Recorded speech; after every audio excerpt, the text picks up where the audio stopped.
Bien, alors je vais appeler Jean-Paul Dumas. J'avais vu qu'il était au fond.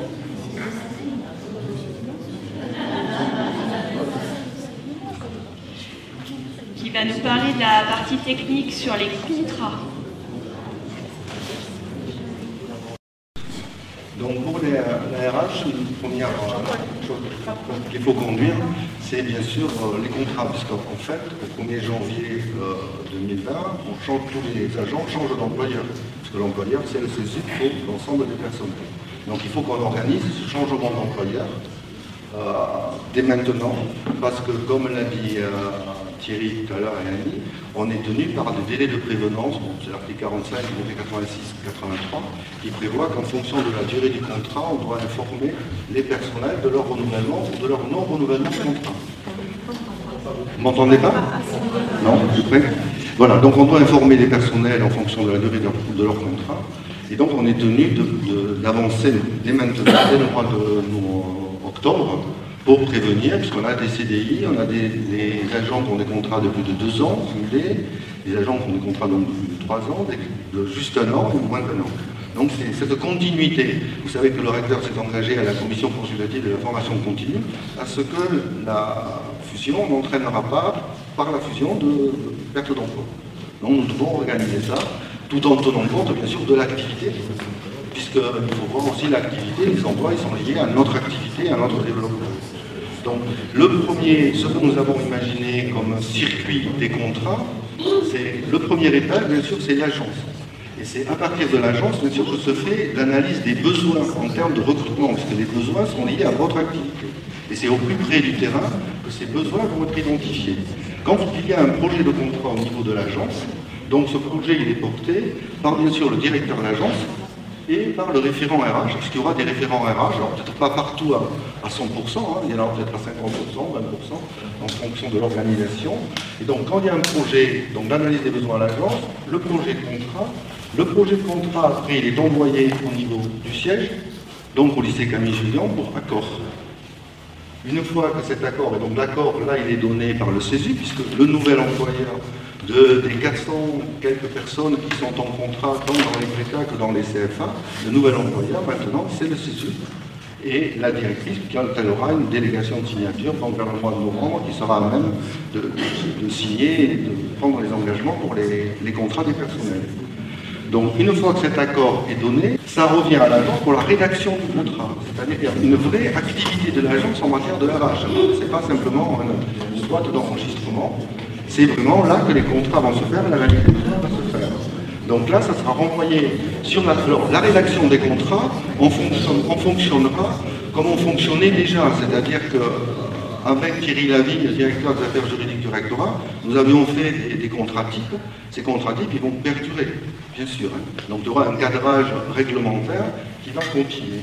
Quand les contrats sont faits par l'agence, ils seront directement envoyés à la DAFPIC, puisque M. le recteur avait souhaité qu'il y ait un contrôle qui soit exercé à la DAFPIC avant qu'on lui envoie la signature. En fait, bon, moi, tous les contrats arrivent en fait dans mon bureau, il faut dire les choses simplement, et donc j'en contrôle l'exactitude réglementaire avant de le mettre dans le parapheur pour la signature du recteur.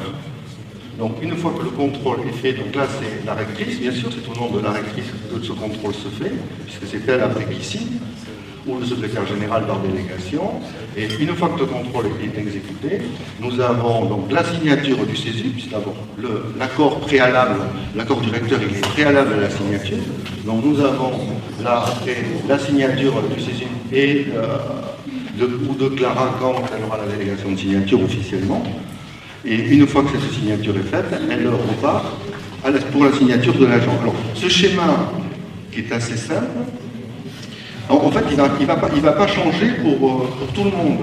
Par exemple, pour les gens qui étaient à Bayonne, puisqu'on est à Biarritz aujourd'hui, qui étaient à Bayonne, et quand on a eu la fusion du GSA, avant, quand le Greta Pays Basque existait, ils envoyaient à Canto, et le proviseur de Canto, qui était le président, signait. Après, ils ont envoyé à Pau.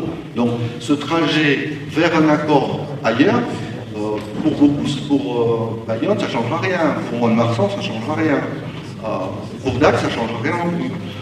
Mais par contre, pour Pau, ça va changer, puisque Pau, tout est désigné sur place. Donc en fait, ça va pas franchement, alors ça va pas, je pense, allonger terriblement les délais, puisqu'on avait, en gros, imaginez qu'on avait à peu près, mettons, on va dire 8 à 10 jours ouvrés entre pour faire ce circuit de contrat, mais toujours, le principe reste, bien sûr, que c'est voilà, entre 1 semaine et 8 jours, hein, c'est 8 jours ouvrés, donc ça fait 1 semaine, presque 2 semaines, mais l'analyse des besoins sera liée, bien sûr, à l'activité et à l'agence. Pour les contrats, pour les moins de 250 heures, donc là le circuit est plus rapide, puisque là il n'y a pas besoin de contrôle, nous n'exerçons pas un contrôle sur les moins de 250 heures. C'est les gens qui sont généralement payés à la vacation, sans qu'ils soient des vacataires, hein. C'est une différence entre les deux. Donc là, il faudra l'accord du siège. Quand il y aura l'accord du siège, ça reviendra directement pour la rédaction à l'agence. Ça sera plus court, voilà, le référent, puis ça repartira au siège, voilà, au siège pour la signature. Pour la signature, et là, après, bien sûr, la signature de l'agent au niveau des agents. Alors, sur le champ, pour ces questions d'accord, sur le champ de la RH, nous avons un projet qu'on avait commencé encore en 2018, mais qui là est en train de s'affiner avec le nouveau Greta CFA Aquitaine, qui va être de mettre en place un système SIRH, un système d'information RH, donc qui va, je crois, complètement fluidifier l'ensemble du circuit, puisque chaque agent aura une fiche. Alors pour ceux qui connaissent un peu comme e-prof, mais j'espère un peu plus performant, mais plus interactif au moins. Et il y aura un suivi, puisque l'ambition est d'arriver à faire des cartographies de compétences de l'ensemble des personnels, de l'ensemble du réseau. Vous voyez, de belles ambitions, c'est-à-dire qu'on va essayer de faire évoluer la RH vers une GPEC, ou une vraie gestion des ressources humaines, et sortir de la gestion des personnels pour aller vers la gestion des ressources humaines, qui est une grande ambition, mais je crois qu'on est parti, puisqu'il y a un cahier des charges qui a été fait, il va y avoir un appel d'offres qui va être fait, et notre ambition, c'est d'arriver à ça en septembre 2020. C'est-à-dire vraiment avoir une vraie progression qualitative en matière de RH. On aura comme ça un vrai regard quand on va recruter quelqu'un qui a la même compétence ailleurs, qui a une compétence proche, et ça permettra à tous les acteurs donc d'identifier ça. Aux formateurs, ça lui permettra de suivre les heures de réalisation, de poser ses congés. Donc on a vraiment une ambition de changer le braquet, hein, sur la question RH. Et voilà, j'ai été très court, j'arrête. Vous avez des questions? Oui, Jean-Claude Agé, lycée Kessler, agence santé sociale bien-être. Comment seront recrutés les référents RH? Quel profil auront-ils dans les agences? Et qui participera au recrutement?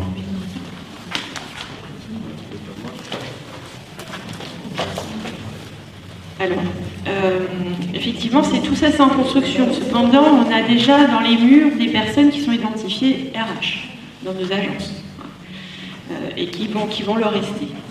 Après, sur des référents RH qui ne sont pas encore advenus, qu'on cherche. Bien évidemment, on ne fera pas ça depuis le siège. D'abord, on va aller chercher dans vos ressources qui, à l'interne, pourrait se positionner sur ce type d'emploi et trouver une mobilité efficace pour une personne qui souhaiterait y aller. Et sinon, après, on fera un recrutement, si besoin est. Et là, je dirais que c'est vraiment tout dernier recours. Voilà. Pour le moment, on a un certain nombre de personnes qui sont déjà identifiées réseau ou qui se sont manifestées pour travailler sur ces dossiers-là. Rien n'empêche que vous, en agence, d'ores et déjà, vous puissiez nous dire aussi qui vous voyez bien dans ces places-là. On va s'appuyer sur votre bonne connaissance des personnes qui travaillent autour de vous en collaboration. Voilà. Alors, l'histoire du SIRH, j'ai envie d'insister un petit peu là-dessus parce qu'aujourd'hui, on n'a pas une bonne lisibilité de l'activité, par exemple, de nos formateurs. C'est compliqué. Si bien les formateurs sont en sous-emploi, et on va quand même chercher des contractuels. Vous voyez, il y a des choses qui sont aberrantes comme ça, des vacataires. Hein, donc il va falloir effectivement, du coup, ça va nous faire gagner en efficacité et vous, du coup, en visibilité des marges de manœuvre que vous pouvez avoir ou même candidater des fois alors que vous croyez que vous n'avez pas la ressource.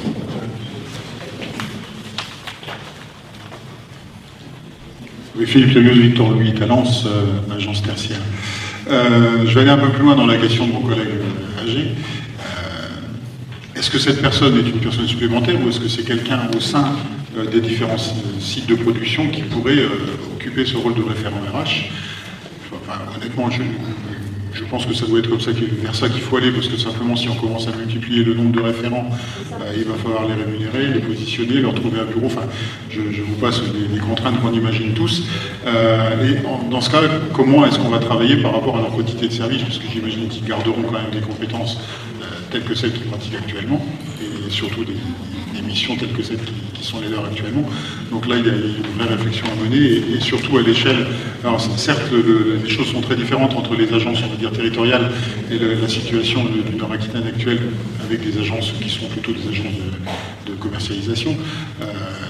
Comment nous, ça va se passer? Est-ce qu'on ne pourrait pas envisager plutôt un système de mutualisation avec quelqu'un qui pourrait être à disposition des différentes agences en fonction des besoins? Oui, moi je voudrais juste rappeler la règle de départ, c'est-à-dire on crée le moins d'emplois possible. Hein. Donc ça c'est quelque chose qui n'a pas changé, d'autant que pour l'instant on n'a aucune visibilité sur les budgets. On a quand même besoin de cette précaution-là. Et puis deuxième règle qui était, on fait bien entendu avec les compétences des gens qui sont là, ils en ont. Donc la plupart du temps vous les avez déjà identifiés, donc ils sont présents dans les organigrammes, vous les avez vus. Et puis s'il faut, on fera monter des gens en compétences, on sait faire aussi. Mais l'idée, c'est vraiment pas d'aller chercher du supplément de personnel. Peut-être qu'on aura besoin de ça, je pense à l'habilitation de service public, ou peut-être on va créer des postes supplémentaires, mais qui sont en cours de budgétisation, puisque ça rentre dans le programme.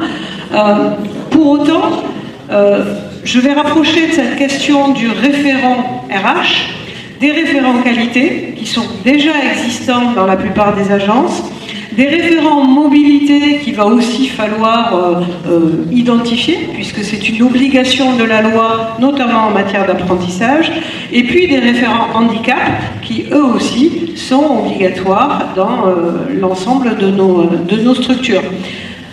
Oui, c'est vrai, il va falloir retravailler probablement des postes avec des quotités. Oui, dont acte. De toute façon, quand on va passer aux activités qui sont à mener entre aujourd'hui et presque l'infini, ça fait partie, cette définition, ce remplissage, cette élaboration des fiches de poste fait précisément partie des questions. S'il y a des candidats à la fonction RH, à la fonction de référent mobilité, référent qualité, etc., c'est le moment de les faire venir à jour. Et puis surtout, je rappelle aussi que le principe de subsidiarité existe, c'est-à-dire tout ce qu'on fait en agence va rester en agence. Tout ce qu'on peut faire en agence va rester en agence. C'est vous, dans les agences, qui allez travailler avec les gens, c'est vous qui les connaissez. Donc même si sur la modalité de fonctionnement, bien sûr, vous allez faire avec le Greta CFA, pour autant, c'est vous, en agence, qui allez proposer les personnes, ça va de soi. Et dernier point, on a parlé de mutualisation, oui, que je reprends les termes de Thierry, on ne recrée pas des petits Greta, on crée une structure avec des passerelles, avec des ponts. Donc, chaque fois qu'on pourra mutualiser, on fera. Et notamment en Gironde, on a des agences qui sont plus petites que d'autres, disons, avec peut-être moins de personnel, mais on a des compétences qui vont être transverses. Je prends un exemple, les conseillers d'apprentissage. On a 2 conseillers apprentissage en Gironde, ils vont forcément faire plusieurs agences. Et ça peut être la même chose. Sur d'autres fonctions, la communication, je crois que c'est dans le 24 et 47 qu'on a une communication commune. On n'est absolument pas dans le cadre de... on a notre petit personnel là, juste avec nous. Non, on regarde pas global, parce que c'est une ambition universel, mais en tout cas en regard global sur le Greta CFA Aquitaine. Oui, dans ce système globalisé, on a ce qu'on appelle du glocal, hein, donc les quotités vont varier d'un lieu à l'autre.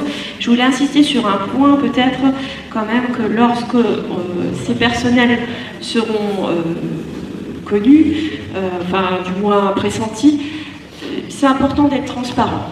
C'est-à-dire que si ce genre de poste nécessite qu'on ait un référent qualité, un référent communication, il faut que tout le monde puisse se positionner. Après, on peut choisir le candidat idéal pour prendre la fonction, mais ce qu'il faut éviter, c'est des transactions que d'autres ne comprennent pas. Voilà, il y a besoin d'un référent qualité, il y a besoin d'un référent RH, on le dit en transparence, et puis candidate, ceux qui veulent y aller. Même si on pressent plus quelqu'un qu'un autre, et après, de ce coup-là, on peut en discuter. Mais il faut que tout le monde puisse se sentir libre aussi de se proposer. Pour dire un dernier mot sur très bref, sur la RH. Donc Thierry l'a annoncé, la semaine prochaine, on va, avec M. Guilbault, la DAPIC et le nouveau Greta, rencontrer l'ensemble des personnels. Donc on revient à Bayonne, on va à Pau, à Dax, à Bergerac pour rencontrer tout le monde. Ce qui nous semble, ce qui moi me semble essentiel, c'est que pour les agents, il n'y ait pas de rupture du fait de cette fusion. Il faut impérativement qu'ils aient un contrat qui soit bien établi en bonne et due forme au 1er janvier 2020. On serait vraiment très maladroit d'avoir le moindre rupture et le moindre couac sur cette question. Cette question de l'information continue, pour nous, c'est notre richesse, c'est les personnels. Enfin, on ne fabrique pas de produits, on fabrique de la matérialité. Donc les personnels, c'est notre plus grande richesse. Donc il faut absolument que là-dessus, ça marche, quoi. Ça ne peut pas ne pas marcher. Donc il faut absolument que tout le monde joue le jeu pour nous transmettre tous les éléments pour que nous puissions, que le Greta, c'est pas moi, que le Greta puisse préparer les contrats et qu'on les ait, et que tout le monde ait reçu son contrat fin décembre, au plus tard.